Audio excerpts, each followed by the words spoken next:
All right, so let's just jump right into changing out a spool bearing on your Islander reel. And I'm going to show you how to do this on a few different models here. For now, we'll just concentrate on the MR3.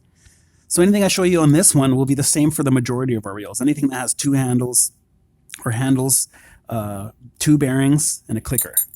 Okay, so some of our discontinued models are MR3 or MR2LA or our LX flywheel models, anything that has the combination of those things, that's what this will be good for. Okay, so the first thing you want to do is identify that you have the bad bearing. Go ahead and stick your finger in the bearing with some pressure and turn it. Either it won't turn or it'll be like super grumbly. That's the time to probably go ahead and change your bearing. So we've identified that this bearing is good on this side and this one is bad on this side. Now, procedure I'm about to show you is the exact same for either bearing. So just mirror the side. Okay, so this one's no good. So we're gonna have to swap it out. First thing you have to know is that our bearings from the factory here are all Loctited. Okay, so if you just try to brute force power a bearing out by smashing it, you run the risk of the bearing actually breaking and then falling to pieces, and then all that will be left in your reel is the outer race of the bearing, and that's really bad news, and you don't want that. So the way we get around that and stop that is we're gonna heat it up. So at home you might have like a hair dryer or so. Here at the shop we have a little heat gun. Okay, so I'm gonna turn that on low, maybe 15, 20, 25 seconds or so to heat that up. Give that a nice heat up. We're trying to liquefy the Loctite so it comes out nice. Okay, once that's heated, we're going to go ahead and flip the reel. You see here I have a vise. You're going to need some sort of setup like this, some sort of depression or void with two pieces. Okay, so when I start doing the hammering, the handles are completely protected because they're in that void there. Same with the other side. If you're going to change the metric bearing on top here and you have to hammer from this side, if you do this on a flat table, you will mushroom and wreck some of these clicker features here. So you want to put the clicker in the same void if you're going to do that side. Okay, so it's very important you have that. So once it's all heated, you're going to need two things. You're going to need a mallet and a punch tool. The punch tool neck has to be long enough. See, right now it's resting on the bottom bearing. It has to be long enough that I can still come down without hitting this bearing. Okay, so a very important thing is that this bearing's still good, so we're going to try not to hit it at all, because it's still perfectly fine. So I'm going to come around, I'm going to tap until the other bearing goes, but I'm going to be away from the edge of this. I'm going to try not to touch this at all. Okay, so here we go. And just start tapping. And then I felt the bearing fall out there. Okay, so there's your old bearing. And then what you'll be left with in this cavity is like some old Loctite. Okay, so we'll start at the ledge with a scrape tool that the bearing will sit on, and we'll come up.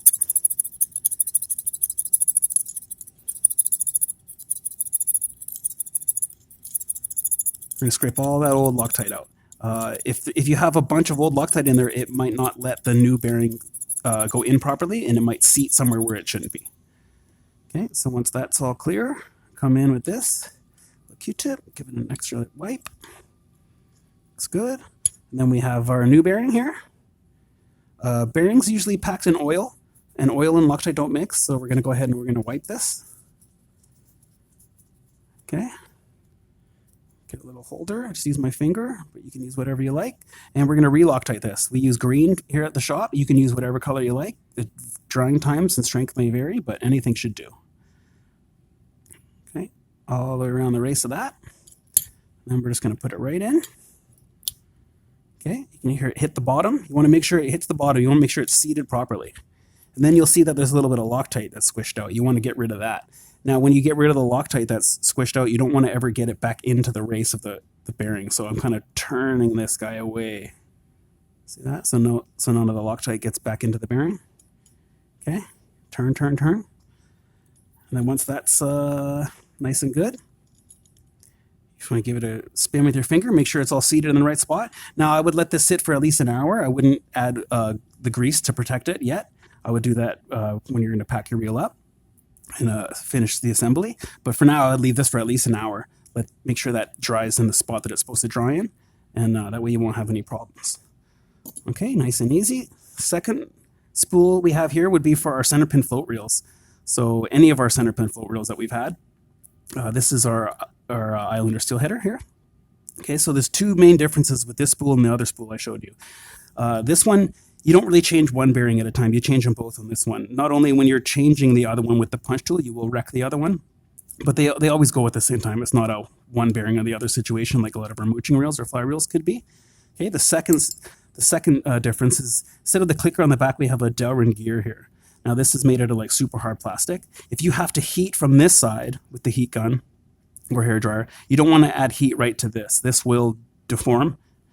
Okay, so if you have to heat from this side, you have to pop this gear off and you'll have to re-Loctite it back on. Okay, when it's all cooled and dried. But to avoid all that, what we try to do, and it works maybe 90-95% of the time, is we only heat from this side. Okay, so same thing. I'm going to grab my heat gun, low setting, 15-20 seconds or so. You'll know you need more heat again because it's just not coming out when you're tapping. So heat that from just this one side. Okay, get that nice little heat up. And then the same thing, we're going to flip it. And we're going to get the punch tool again, same one. And now this time it doesn't matter if you hit this bearing or not because you're going to be replacing it. So it's almost just resting on that bearing. And now I'm just going to go around the sides. There we go. That bearing just came right out. Okay, now we're going to try to get this bearing out. So we're going to come from this side. Now it's really important on this side that using the punch tool, you be really careful because if you come down too hard, you can actually mark the reel from this side, the show side. So you can either put some tape or a cloth or something like that if you don't feel comfortable. But now we're going to just tap from this side. You see the bearing has started to come there. Just needs one last little touch. And there we have the second bearing. Okay. Now, once the bearings are out, now I would just check the gear. I would just give it a quick little turn, see if it moves. If it moves, you have to re-Loctite it. If it doesn't move, you're good to go. Okay. So then it would be the same procedure as before. You're just going to go ahead and clean the old Loctite out. Okay. We'll just throw it on this side. The shelf up. Okay.